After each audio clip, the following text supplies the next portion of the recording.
rise. Court is back in session. Thank you, maybe seeing it. All right, Mr. Becker, before you call your next witness, just thoughts on scheduling. I know we're creeping up on the noon hour. This will be our last witness, Your Honor, for us, so. Okay. It would be, take a lunch break, whatever, and then the defense is able to call some witnesses. Okay. Yes, Your Honor, we are prepared to call witnesses today. We would like a longer than usual lunch break perhaps because we do want the opportunity to look at the prosecution's brief in response to the brief regarding the law. Okay. One of the issues is we are going to call an expert on the issue of justification and the interpretation of law. There's an interplay in his testimony, and we want a little time. Okay. Well, we can talk about how long the break is going to be, but we'll plan on breaking for lunch then after this last witness. That sounds good. All right. Mr. Becker. I'm called Bryan Chiles, and he's on your Zoom, Your Honor, so. All right, now you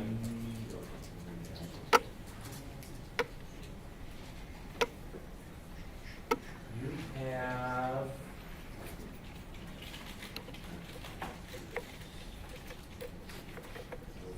Mr. Chiles, can you say something so we get the camera to switch its view? Yes, testing 1, 2. Very good. All right, and Mr. Chiles, would you raise your right hand? And you swear that the testimony you're about to give will be the truth, the whole truth, and nothing but the truth? I do. All right. Mr. Becker, you may examine the witness. Before you do that, Mr. Chiles, if you would spell your full name, please. Yes, my name is Bryan Chiles, BryanChiles. All right, Mr. Becker, whenever you're ready. Yeah, I'm not sure I'm supposed to look. I don't know if you can see me at all, Mr. Chiles. I know it's straightforward. I'm going to turn my head. I'm looking to you on our screen here, so if I'm turning to the side, that's why. Mr. Chiles, can you tell the judge what you do for a living? Yes, I am a senior investigations engineer at Axon. What are your duties and responsibilities as a senior investigations engineer for Axon? My duties are conducting forensic investigations on taser weapons and Axon body-worn cameras, submitting reports on the findings of investigations, and potentially testifying in court as of now. All right, thank you. I'm in possession, and hopefully you too as well. I have a 57-page report dated May 19th, 2022. Are you familiar with this report? Yes, I am. And what is this report? What is the report, I guess, for the record? This report is my forensic analysis of the taser weapon used in this case, Okay. taser probes, as well as the Axon Body 3 body-worn camera. And this taser weapon, when you talk about using this case, was involved from the Grand Rapids Michigan State Police sent you the taser that was used in the officer-involved shooting here in Grand Rapids back on April 4th. Yes, it was Michigan State Police that I wrote the report for. Okay. In terms of, you conducted a forensic exam on the taser, I guess the first thing to begin with is, can you give a general description? What is a taser, and I guess specifically, what is this taser that was used in this incident? So, taser is a device or weapon that is designed to incapacitate a person. It is typically used by law enforcement. There are civilian models out there as well. But the basic principle is that there is a cartridge with probes that are attached to wires. And that is deployed by the taser weapon. And the probes hit and penetrate skin on the subject. And there's enough muscle mass between those probes that will cause what we call neuromuscular incapacitation, or NMI for short. And that is basically the muscles move and respond. Basically, all muscle movement is contraction of the muscles. That is done by electrical signals from the brain. What the taser does, it's a very, very small amount of electricity, but it mimics the signals that your muscles would receive from the brain. And so when the muscles receive this signal, they will contract. So the taser weapon, the model used in this case, will pulse at 22 pulses per second, which when the muscles are affected by it, will give the appearance of a solid contracting muscle lock, but it's actually doing it 22 times per second. Okay. When you say specific, what is the specific model that was used in this incident? The model in this incident, it was a Taser 7. Now, is it the 7th edition, or is it just, is that what it means? It's pretty much the 7th design from Axon's engineers. Okay, what do you do in terms of when you get this taser? What's the first thing you do in terms of your analysis of this specific weapon for this incident? What do you go through? What is the process? The absolute first thing I do is photograph the unpacking of the package. So typically it will be sent to me via FedEx or UPS or whatever carrier. Those are the most popular. I will photograph the unpacking of it and the opening of any sealed evidence packages. Take close-up photos of the device, cartridges, probes, whatever is shipped to me. I document how I received them. The next step will be for the Taser 7 weapon is to load the logs onto the battery pack. So that's simply plugging the battery pack into the weapon and waiting for the hourglass on the display to disappear. What happens there is the logs that are retained in the memory of the weapon are then transferred to the memory on the battery pack. Now, you're telling me there, just in terms of when you talk about the logs, so everything in that, what occurred with that specific taser is logged in memory, and you can kind of tell what happened with that specific weapon when you have access to those logs. Exactly. So the Taser 7 records all of its activity, whether you see that activity or not. So all activity that you see as far as arming or activating the weapon, but also internal processes.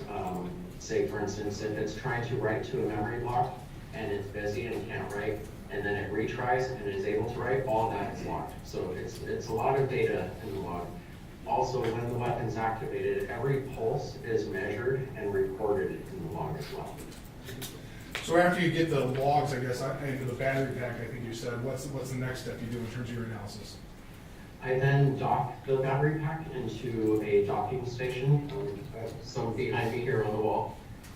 The battery gets plugged into the docking station, and the logs upload to the evidence.com servers, and at the same time, it charges the battery. Do you look at the taser for any physical damage, any markings, anything along those lines as part of your analysis? Yes, that is, when I'm taking photographs, checking the evidence in, I will note if I observe any damage or flaws or, extremely dirty or, anything out of the ordinary. And then after the uploads and everything, I will revisit that and take additional photographs. Okay. Close-ups focusing on that area.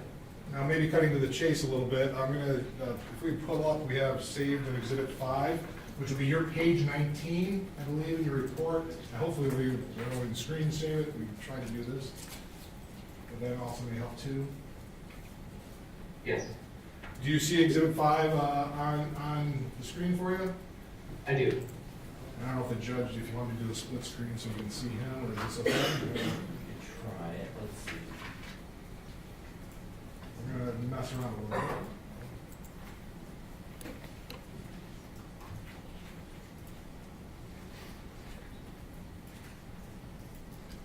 Okay, that worked. As long as the court can see it, I don't know. I think that's the best we can get unless you, well, that's yours, right? That video is, or The evidence is over. yeah, if you could make that bigger on yours, and I think it would show up. No, we just didn't, it didn't. I mean, as long as the court's okay with it, I think everybody's got a copy of this, so as long as you're okay with seeing it. And Mr. Chiles, you can see that okay? Yes, I can. Okay. I guess, could you tell the judge what we're looking at here in page 19 of the report? There's some photographs. What are we looking at here? That is a screenshot from the officer's Axon Body 3 camera. So it's footage from his camera, and I took a still screenshot. And what led you to take a still screenshot of this particular photo? I think we have figure 4.3 and 4.4, if I don't know if you recall correctly.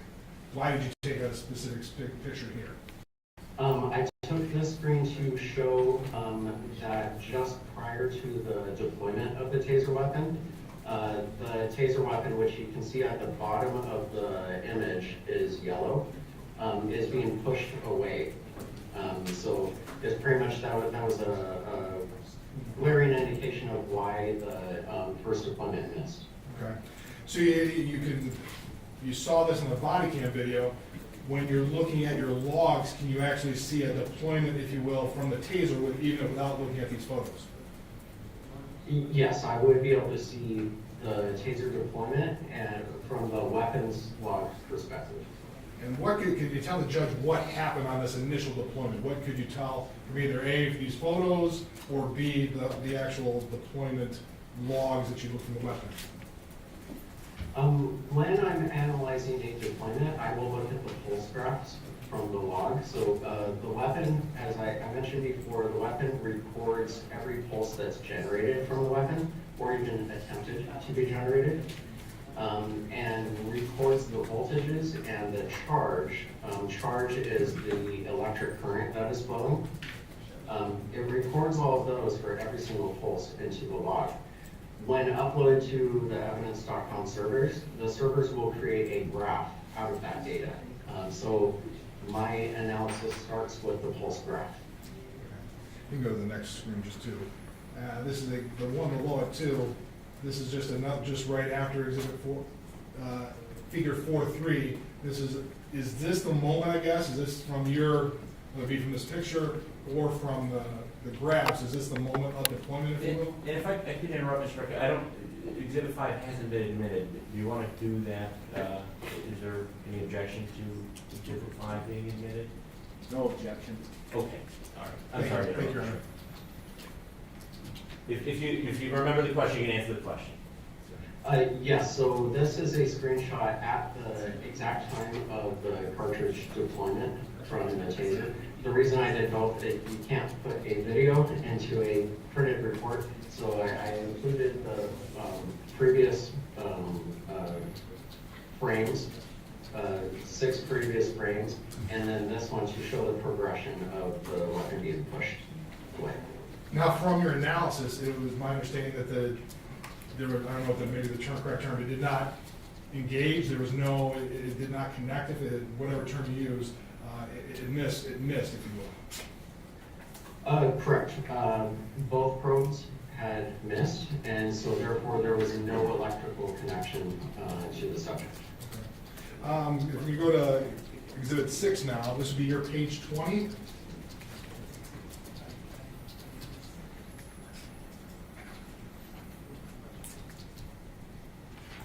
You recognize this? Yes, I do. And what is this? This is a screenshot from the same, could you scroll up slightly? So this is cropped from a cell phone video recorded by a bystander. And it's the same thing. I took a screenshot and pasted it into my report. And this gives you a patient report because there's some things in this photo that demonstrate some of your findings in your report. Is that correct? Yes, it does. I'll move the admission of people to exhibit 6, Your Honor. Any objection? No objection? All right, exhibit 6 is admitted. Could you tell the judge, we all see the photo now and the 2 red circles, why did you feel it was necessary to take a picture and put this in the report? I put this in the report because it shows proof that both probes had missed the subject and were on the ground. When you are viewing this video, you can see as the Taser 7, which is in both of their hands in this screen, If you see where the red circles that I placed, those are not in the original video, but you can see two very light objects in the middle of each of those circles. When you're watching the video, as 7 is moved, those move as well. So those are the probes that are attached to the wires, which is attached to the Taser 7 handle. Now I'm going to take you to page 22. This will be our exhibit 7.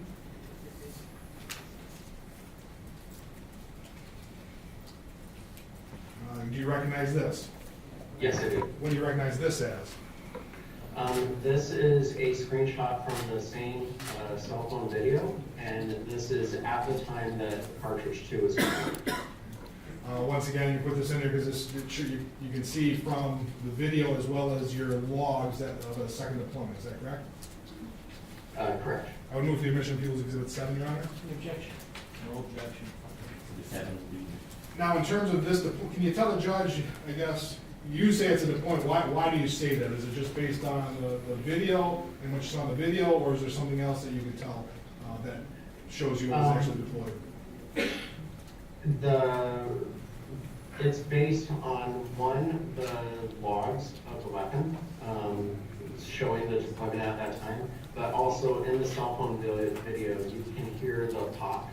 When a cartridge is deployed from a taser, there's a small primer that is ignited, and then there's a compressed nitrogen gas capsule that is punctured, and the air is let out. That's what launches the probes out of the cartridge, and that makes a pop sound.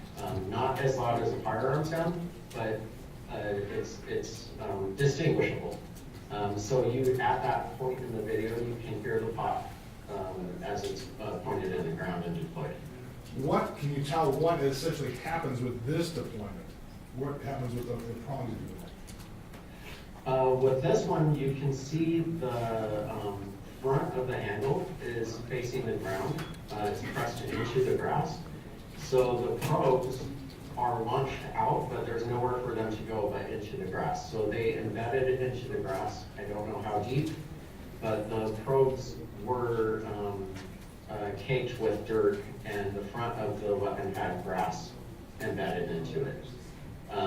As far as electricity, the ground was wet, and so the electricity conducted through the water in the ground. So now you have 2 deployments of the taser. How many times can a taser do? How many cartridges does a Taser 7 carry?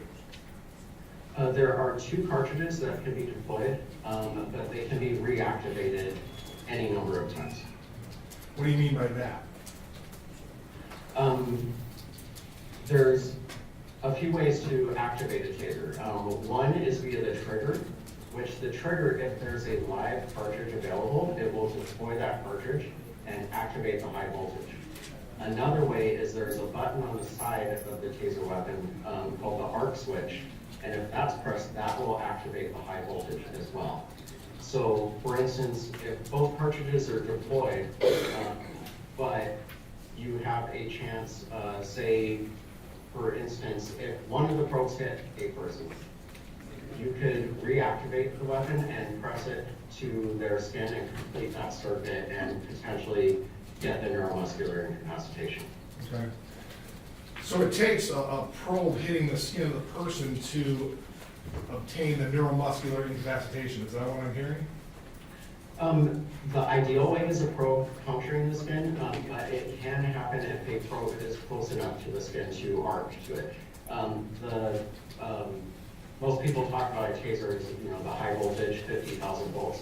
The whole purpose of having high voltage is to be able to jump air gap from, say, if the probes do not connect to the skin or puncture the skin, the high voltage allows the electricity to jump to the skin and complete that circuit.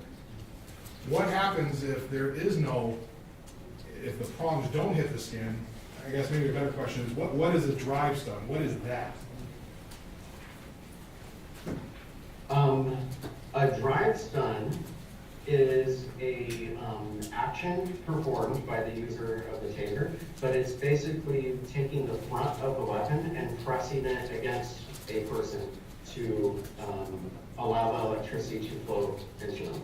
If there's no cartridge deployed, a drive stun will just have the electricity go locally to where you're pressing it, and it can cause pain. If a cartridge is deployed, say I gave that example, if one probe is attached to the circuit, you can complete the circuit via a drive stun with the actual weapon in another area and complete that circuit and get more muscle mass between the probes. Okay. But a drive stun, if there is no prong attached, the drive stun simply causes pain, is what you just said. Do I understand that correctly? If no probes attached, yes, a drive stun can cause pain. When you say can, what do you mean? Is that also dependent on clothing, other factors? Is kind of... Mostly I say that because sometimes they're used on someone who is very drunk and not feeling pain, or on mind-altering drugs and not feeling pain. So that's why I say it can cause pain. Okay. For a normal person, it typically will cause pain. But it wouldn't cause the incapacitation that you talk when I designed to with the probes. Correct. If no probes are deployed, I would not expect NMI possibility. Okay. If you can scroll down exhibit, I think we're on 8.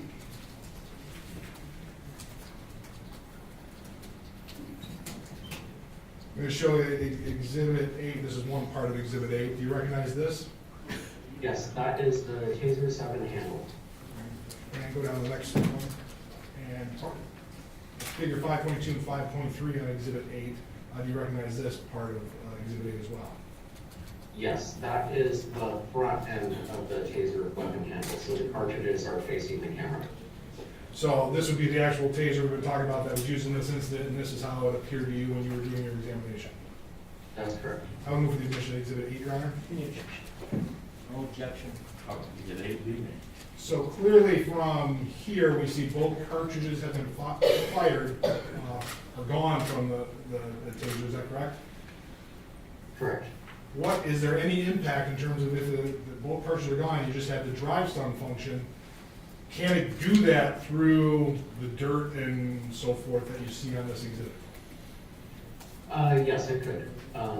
Dirt is not, even when dry, dirt would be porous, and electricity can find ways through a porous material. So if drive stun was applied, the electricity would go through the, even if it was dry, especially if it was wet, because it will travel through the moisture.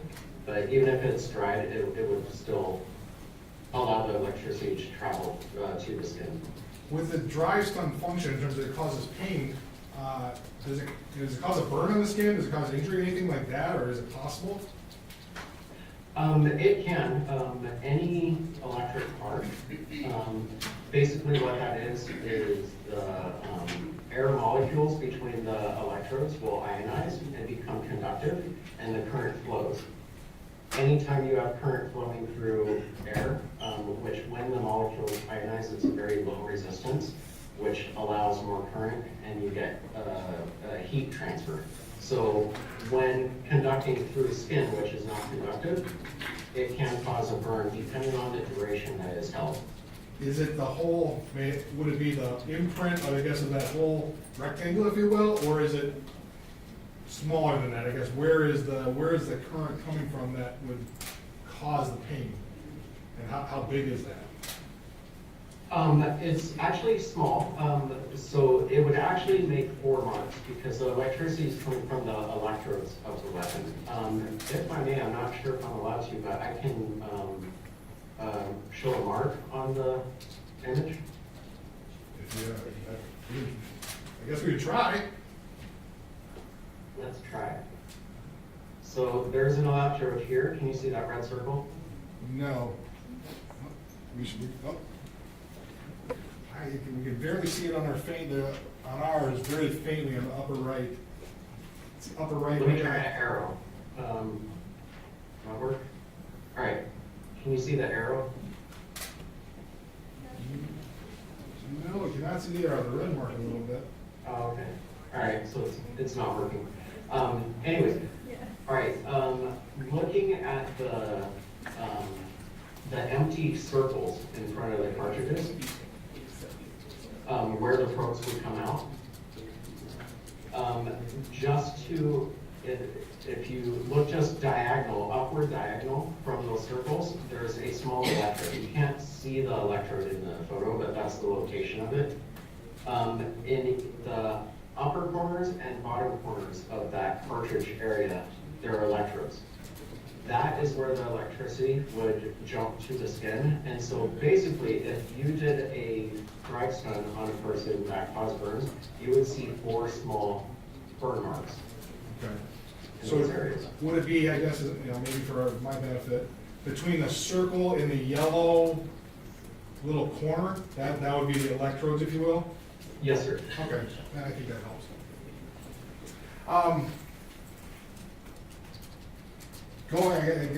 Kind of getting away now from the gun, you also talked about the body worn camera, you did look at that as well? Yes, it is. Just a couple things on the body worn camera. From your report, it indicates between 8:12 a.m. and 8:13, the body worn camera was pressed 16 times, 11 times for less than 1 second, and 3 times for 1 second, and then 2 times for 2 seconds. Can you give, I'm assuming you watch the body worn camera, can you give an idea of what's going on in terms of why is it being pressed so much in that sequence? Yeah, so from my understanding, watching the video, is there was a physical struggle. The officer was wearing his body worn camera on his chest, on his vest, and there was a physical struggle going on.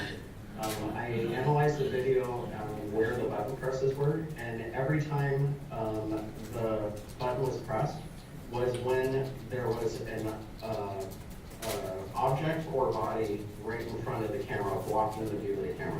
So basically what that means is the subject and the officer were in a struggle, and every time they bumped into each other, that would press the event button, which is a large circular button on front of the camera. Okay, and so when it was finally, it was actually, you saw the video, it was turned off. How long does it take to hit that button for it actually to turn off? So it takes, well, I'm not gonna say turn off because the camera is still powered on, but it stops the recording when the button is pressed for 3 consecutive seconds. So it's pressed and held in for 3 seconds. So at least on a couple of occasions, it was close to that during the struggle. So it's possible that it could stop recording, use your terminology, during a struggle, even though somebody didn't intentionally turn it off, if you will. That's correct.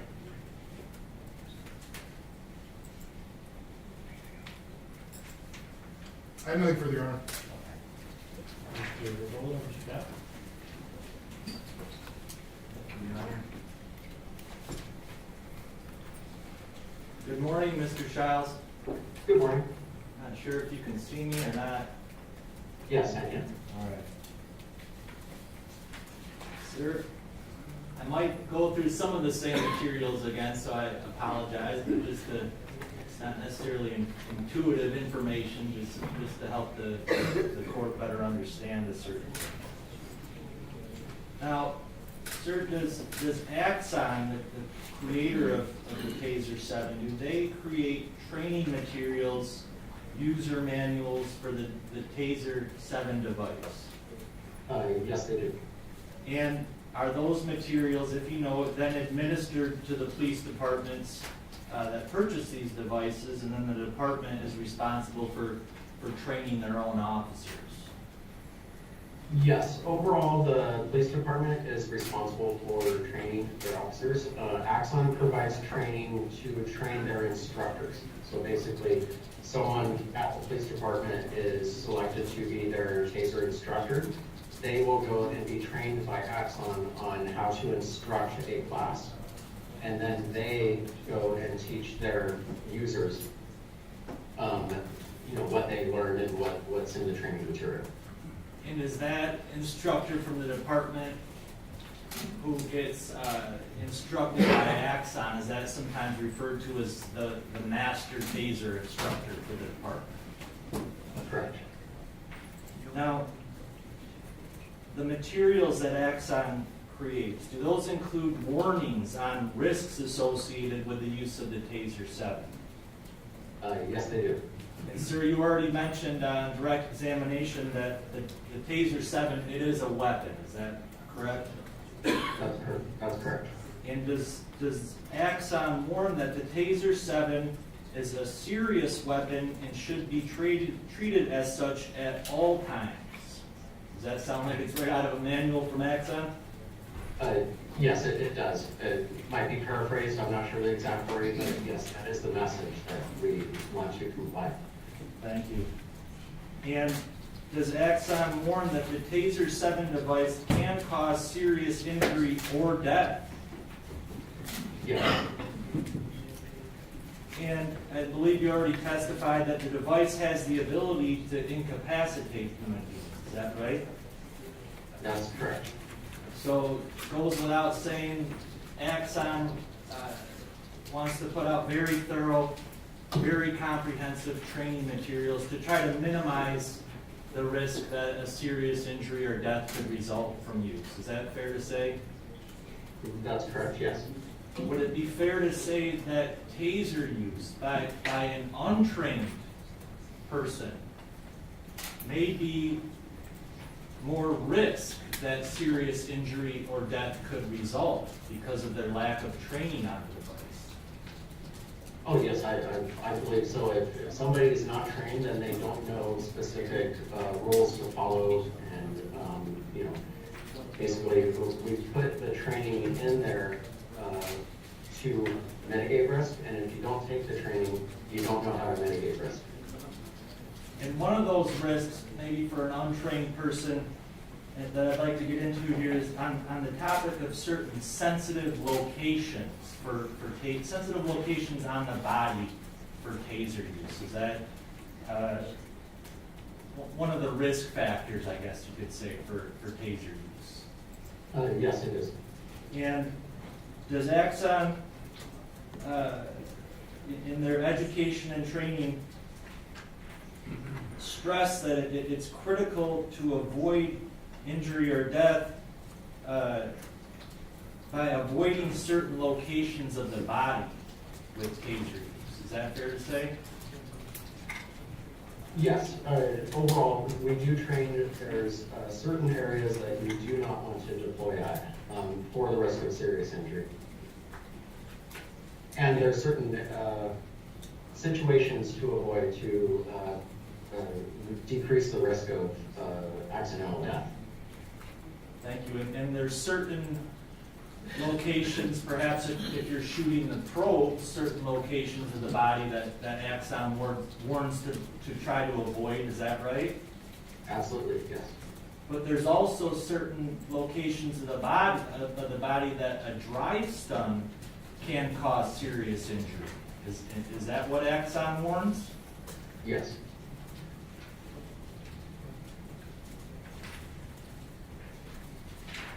I'm just going to go through a few topics that may have been talked about already, but just in regards to the cartridges. The Taser 7 device that we have at issue here was equipped with 2 cartridges. Is that correct? That's correct. In order to discharge or fire a cartridge, or the probes out of a cartridge, the user pulls the trigger. Is that right? That's correct. And each cartridge holds 2 probes. Is that correct? That's correct. I refer them to as a top probe and a bottom probe. Okay. And those probes are attached to wires, which attach back to the taser, back to the device. Is that a fair way to say it? If I fire the probes, there's a wire connecting the probes back to the Taser 7 device. Is that right? For the most part, the wire is physically attached to the cartridge, and the cartridge is clipped into the weapon.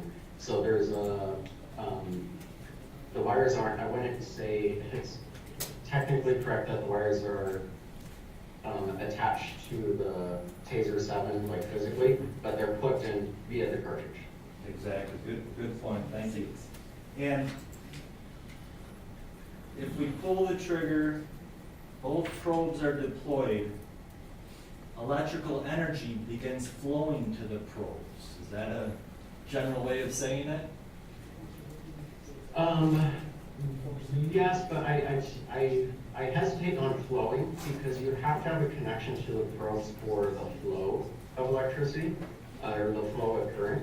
So I would rather say that when deployed, the high voltage is activated and both probes are energized.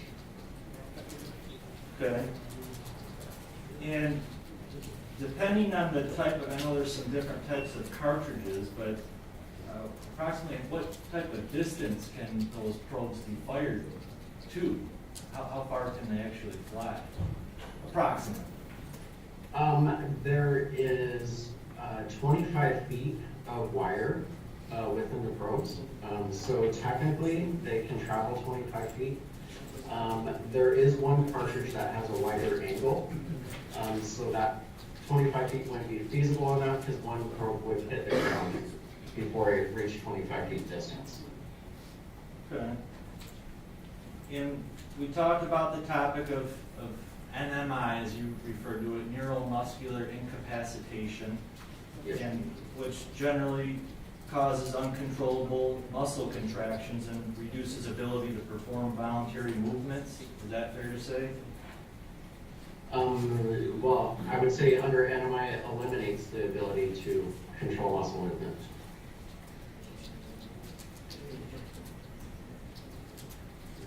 And is NMI accomplished by delivering the electrical pulses across the two electrodes to overstimulate the motor nerves? Is that fair to say?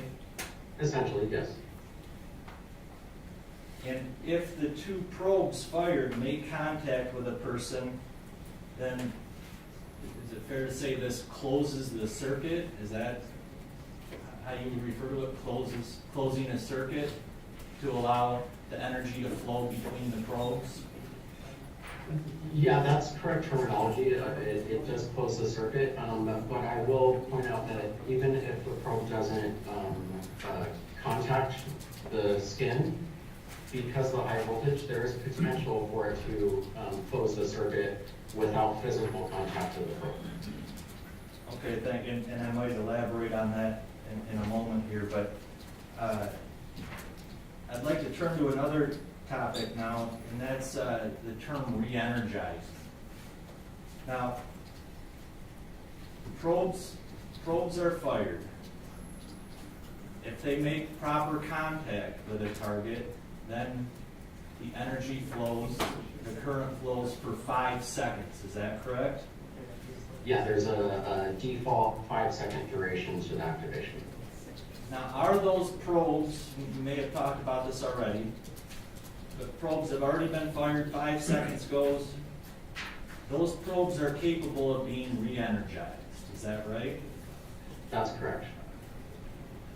And so if I fired my first cartridge and I want to fire my second cartridge now, I pull the trigger on the second cartridge, that also re-energizes the probes from the first cartridge. Is that correct? Yes, it's a technology that we call adaptive cross-connect. There's a lot of complexity in it, but yes, the deployment of cartridge 2 will also reactivate the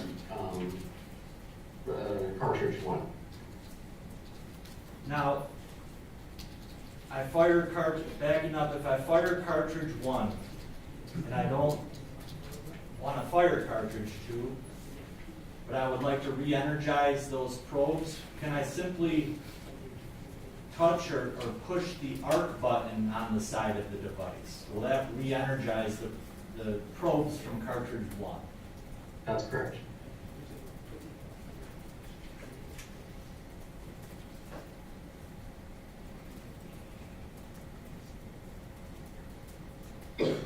So,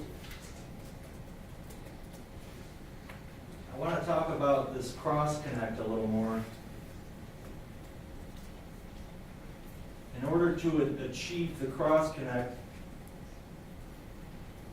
I can press the arc buttons, or I can pull the trigger to re-energize probes, is that correct? Or am I mixing up a couple of different things there?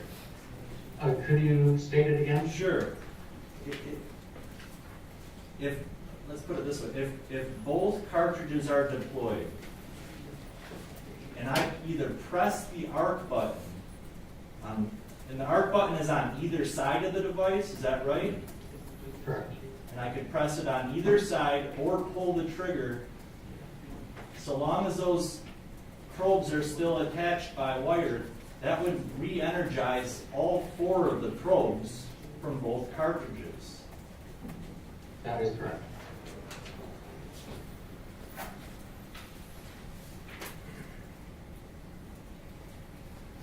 And could you explain, if I come in contact with 2 of those probes, and I believe you already explained, the probes don't have to be touching the skin necessarily to have the energy flow to me. Is that fair to say? That's correct. If I come in contact with 2 of the probes, the arc button gets pressed, the trigger gets pulled, the circuit thus gets closed, then I may be at risk of the circuit closing and potentially suffering NMI. Is that fair to say? That's fair to say, but it's kind of limited as well, because I want to include the wires that are attached to the probes. They are insulated, however, they are very thin and fragile. And we have to make them that way in order to fit them into the probe and allow the probe to travel. Any thick, if it's too thick, it's not going to travel far, and you won't be able to fit the wire in there. That wire is easily damaged, so if it's stepped on or anything that could damage that thin insulation, that could allow the electricity to flow from the wire to you. So for instance, if you have wire wrapped around you, but you're not near the probes, you could still potentially experience NMI from electricity traveling through the wire. So even contact with the wire potentially, in the arc switch is pressed or the trigger is pulled, the potential is there that I could get, lack of a better word, I could get bit by the electricity. Is that right? That's correct. In the training for law enforcement, they're trained to cuff under power, which means to be able to handcuff someone while they're experiencing NMI. But one thing they're trained at is to pay attention to where the wires are and to avoid touching the wires. And it's for that reason. So you saw the video here and already testified about that. But basically what we had here was a couple of individuals tussling round and round. Is that fair to say? Yeah, that's a fair description. And the taser had been discharged in the vicinity of where they're tussling around. Is that correct? That's correct. And I believe you note in your report perhaps it was shown right in the exhibit there, you pointed out that the probes are getting dragged around when they continue to tussle. Is that right? That's correct. And the probes have barbs on them. Is that right? That's correct. But you already acknowledged that the probes don't necessarily need to be penetrating skin in order to feel the effects of them. Is that correct? That's correct. Now let's say I'm laying on the probes, or maybe even the wire, or kneeling on the probes or the wire, tangled up in them, however it might be. Those barbs, if the arc switch is pressed or the trigger is pulled, I could have a circuit close on me. Is that fair to say? Yes, but I wouldn't limit it to the barbs. Say, for instance, if the probe was laying on its side and you were laying on the probe, so the barb is not touching you, but just the metal probe laying on it, even if you have clothing But especially if you have wet clothing on, it would conduct through the clothing to your skin. Thank you. So the fact that the probes, both cartridges have been deployed, the taser should still be treated as a serious weapon because it still has the capability to be reactivated. The probes can be reactivated. Is that fair to say? That's correct. Now, I'd like to talk about the drive stun. And the drive stun is basically a mechanism on the weapon that when administered on a target also delivers an electrical charge to that target. Is that a very generic way of stating it? Yes. And the shot or the charge is administered by touching or pushing the device on the target. Is that right? Correct. The pushing the device onto the target is basically completing the circuit. So when you don't have two probes connected, you can complete that circuit by pressing the weapon against the person. So I guess backing up to the scenario, I'm kneeling on a probe, or perhaps even the wire. That's only one point of contact. If I get drive stunned, that makes 2 points, doesn't it? So that I might have the circuit closed on me and potentially suffer NMI? That's correct. And Axon, I believe we already talked about this, warns that the drive stun alone on certain sensitive parts of the body can crush those sensitive areas. Is that what the literature says? I believe so. I know that's the message given. I'm not sure the exact wording, but that's the intent. Thank you.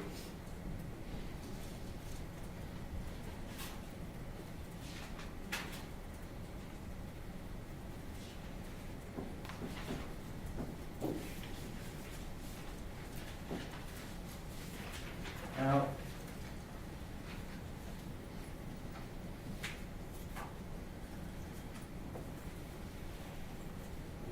when we talked about the device,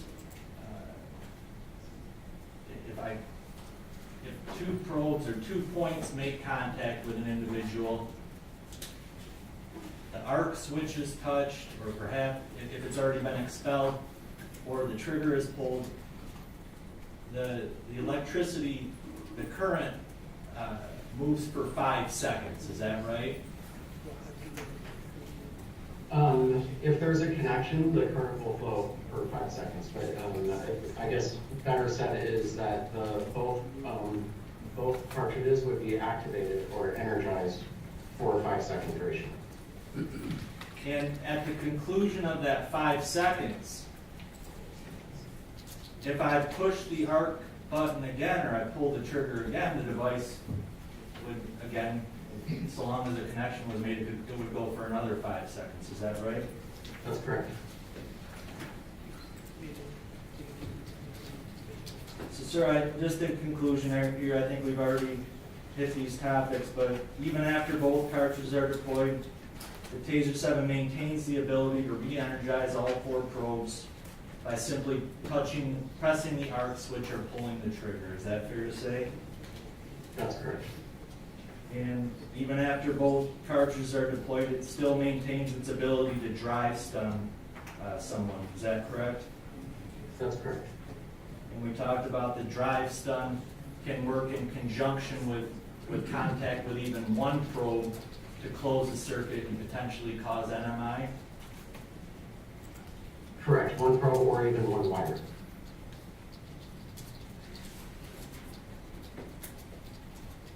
Thank you very much, Mr. Chiles. Super brief. Just so I'm clear, I want to make clear, there was 2 discharges here. The first one completely missed everything. It didn't hit anything, is what your testimony is, by watching the video and by looking at the logs of the Taser weapon. Is that correct?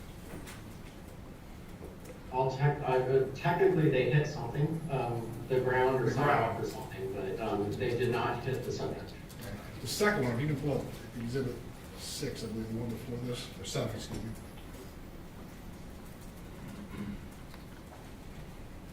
The second one, now they've talked about a bunch of recharge, and it could recharge and everything. The second one, this is the second deployment, if you will, is that correct? Correct. And this second deployment was right next to both of them, I mean, within inches, if you will, from the photo, is that correct? Yes, it was deployed into the ground right next to them. And you watched the video, did you see any indication that anybody was suffering from NMI, or there's any implication, any reaction that that taser was having any impact on either Mr. Loyola or the officer? No, during the struggle, I did not see indication of that. They continued to struggle after this, didn't they? Well, yeah, there was even a struggle after the struggle continued after the second cartridge was deployed. Okay, thank you, I have nothing further. I just, well, Mr. Dodge? Sir, just to clarify, regardless of whether there had not been any NMI yet, with both persons, I think the prosecutor said within inches of this, if either one of them were to come in contact with the probes that were already expelled, or even the wire, if it were two probes or two wires, the trigger gets pulled, the button gets pressed, the circuit could close, and it could potentially cause NMI. Is that correct? That's correct. The potential was there. So it's, even though neither one of them may have experienced NMI, the risk was still there, given these conditions, that based on the re-energizing of the probes, that there was still risk that NMI could result. Is that right? That's right. I'll clarify. As long as the cartridges are still installed into the handle, the potential for NMI is there, especially with a struggle going on and people moving around. The potential is there. Thank you very much. Mr. Becker? No, you're. I have a couple questions that I'd like to ask the witness. Mr. Chiles, the wire, and I think you justified it, the wire generally stays connected to the probe. It connects the probe and the, what is it called, the gun, the trigger. That's correct. The wire is physically tied to the probe and physically tied to the cartridge on the other end. Do we know here whether it remained tied at all times? Whether it came undone? I do not, I believe at some point probes were disconnected. There was still wire attached to the probe, but I would have to look at my photos again. But I believe probes were eventually broken from the wire. Okay. You talked about the potential that that physical contact with the wire under certain circumstances could complete the circuit. The wire is insulated. Is that correct? My point there is if there's a flaw in the insulation, so even stepping on the wire can break the insulation. So if the wire is fully insulated, it should not, the electricity should not travel through it. However, being such thin wire and in a dynamic situation, there is a risk. Okay. But just if the wire is intact and fully insulated, that wouldn't be enough to complete the circuit. We have to have a tear or rip or exposure in the conductive material, or in the insulation over the conductive material. Is that right? That's correct. Okay. That's correct. And then if there was damage and the conductive material was exposed, if that conductive material came in contact with skin, that could release the full charge that has the potential of causing the NMI. Is that correct? Partially, you're talking about contact with skin, so you don't even need contact, it just needs to be close enough to our probe.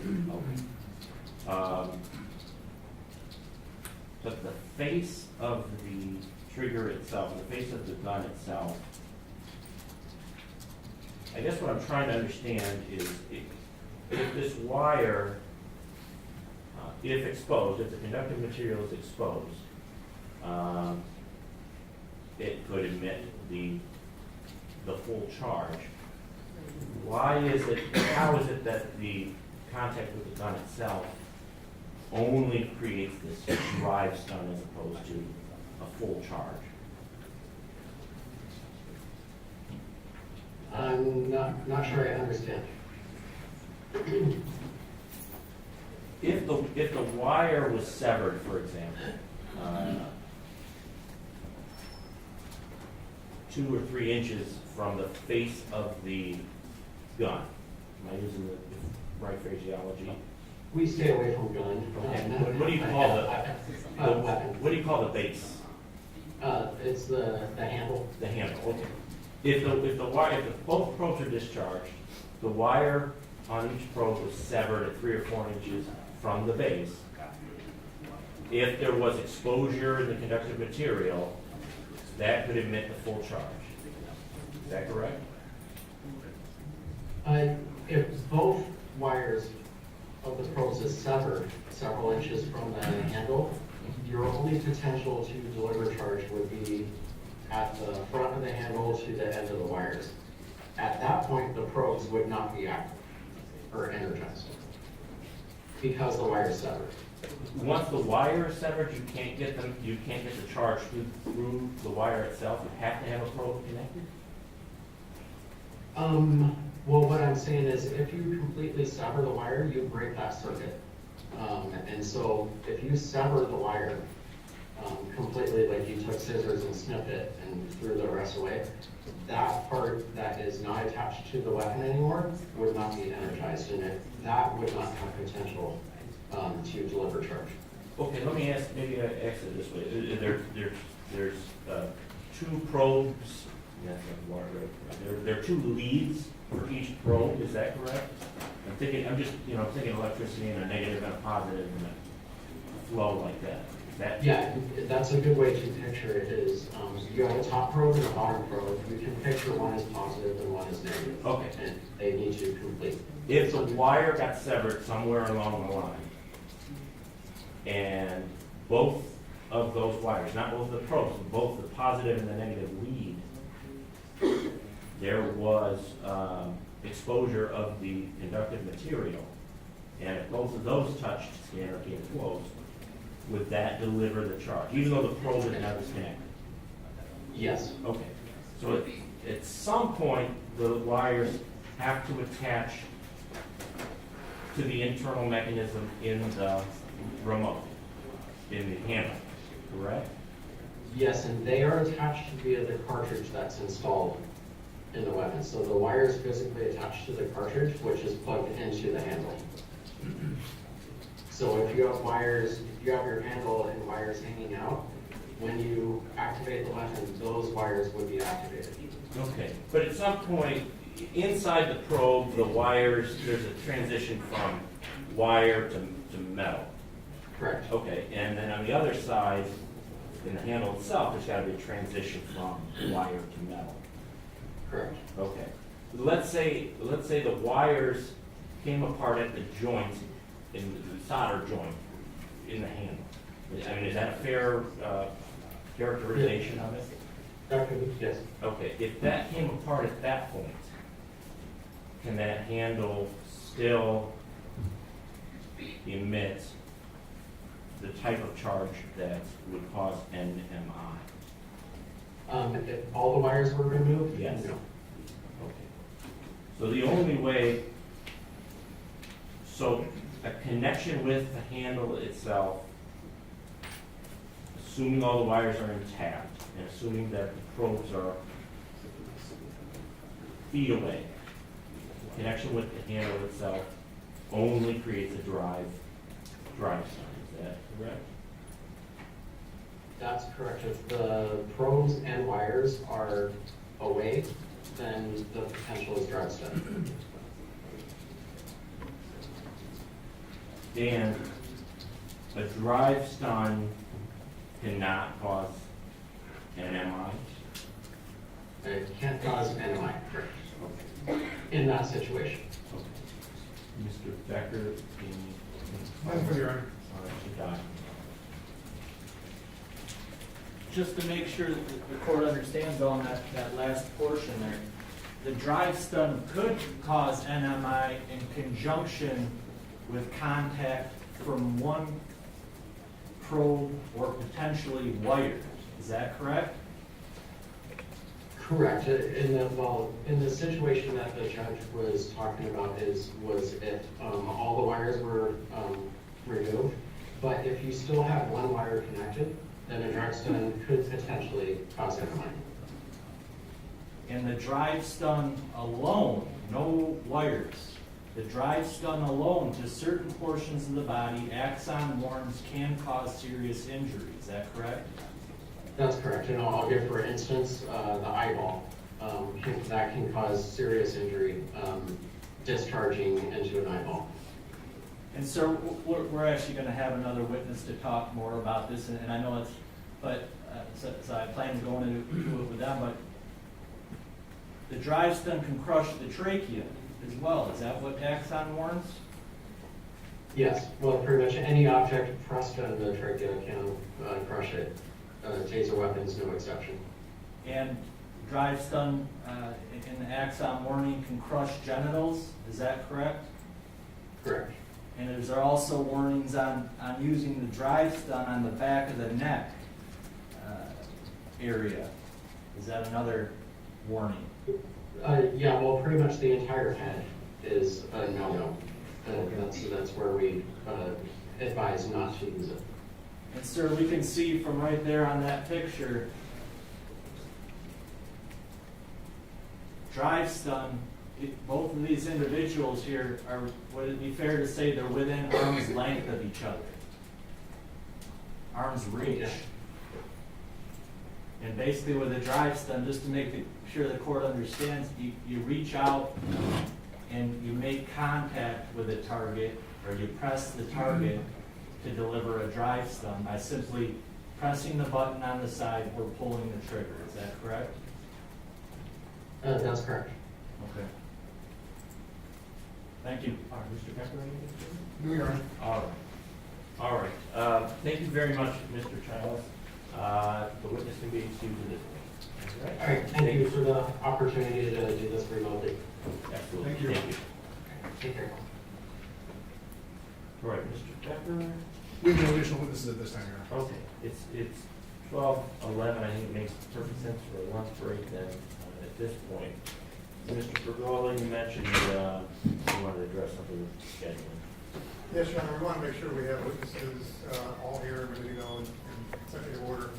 If possible, we'd like, normally the court would probably take an hour for lunch. If possible, we can get an extra hour to make sure that we are ready to go when we start back up. All right, what if we reconvene at 2 p.m.? That Would would that be be fine. Thank you. satisfactory, Mr. Becker, any issue with that? The court's discretion, your honor. All right, then we will, we'll adjourn now, we'll reconvene at 2 p.m. Thank you, everyone.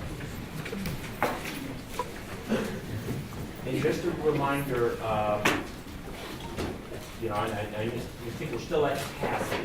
What we'll do after lunch is it's still a first come, first serve. So from here now, it doesn't necessarily guarantee that you would have access to the courtroom if other folks were in one. All right, just so everyone knows. Okay, thank you.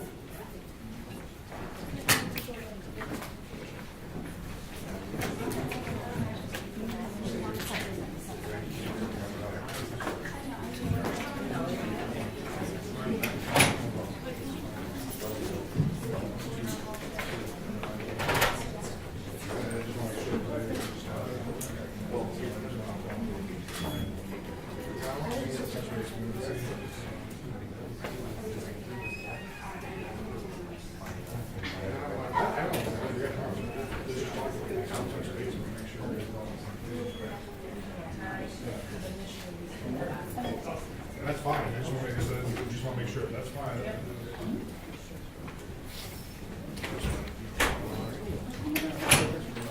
Yeah.